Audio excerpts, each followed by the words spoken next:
আসসালামু আলাইকুম ওরহমতুল্লাহি ওবারাকাতুহু। একজন মানুষ নিজের পাপ মুক্ত হবার জন্য এবং জান্নাতে উপনীত হবার জন্য কি করতে হবে?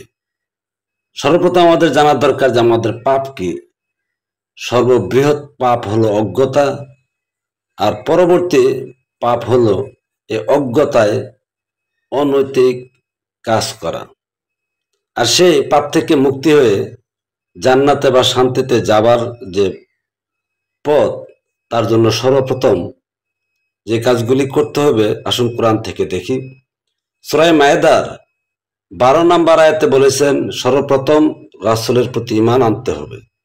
ঈমান এনে আবার রাসূলকে আপনার সহযোগিতা করতে হবে। পাশাপাশি আল্লাহকে উত্তম ঋণ দিতে হবে। এখন দেখুন, আপনি যদি কাউকে ঋণ দেন তার জন্য কিন্তু সাক্ষাতের প্রয়োজন।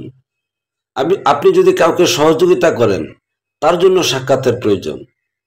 সাক্ষাৎ ছাড়া সহযোগিতা করতে পারবেন না, ঋণও দিতে পারবেন না। তদ্রূপ এখানে অনুমানের রাসূল, যে রাসূল আপনি চোখে দেখেন নাই, সেই রাসূলের কে আপনি কি সহযোগিতা করবেন? তো সুতরাং এখান থেকে বুঝতে হবে জীবন্ত রাসূলের কাছে গিয়ে ঈমান এনে তার কাছে বায়াত হয়ে তার কে সহযোগিতা করে তার অনুসারী হলে, আনুগত্য করলে তিনি আল্লাহর সাথে আপনাকে সম্পৃক্ত করিয়ে দেবেন, পরিচয় করিয়ে দেবেন। আর সেই পরিচয়ের মাধ্যমে আল্লাহর সাথে লেনাদেনা করবেন। তো বলতে পারেন আল্লাহর সাথে আবার কিভাবে লেনাদেনা করা হয়? হ্যাঁ, আল্লাহ নিজেই কিন্তু তার প্রত্যেকটা বান্দাকে ডাকেন।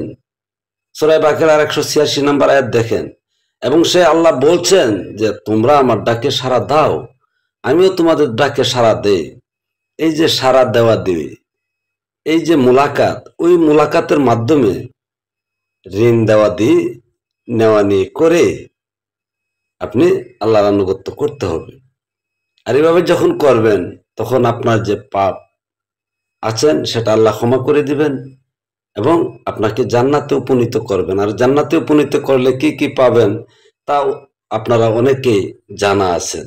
তো মূল বিষয় হলো জান্নাতের জন্য কি আরো কিছু নাই? হ্যাঁ, কোরআনে অসংখ্যবার বলে রেখেছেন তোমরা সৎ কাজ করো তাহলে তোমরা জান্নাতে যাবে। তো সুতরাং এটাও, এই সৎ কাজ এবং অসৎ কাজ নির্ণয় করার জন্য রাসূলের আনুগত্য ছাড়া কোনো বিকল্প নেই। তো সুতরাং বাস্তব জীবনে আপনি রাসূল খুঁজেন, সেই রাসূলের কাছে গিয়ে আপনি স্যালেন্ডার হয়ে, বায়াত হয়ে, আনুগত্য করে এই মতপথ জেনে পাপ মুক্তি হন এবং বাস্তব জীবনে জান্নাতে উপনীত হন।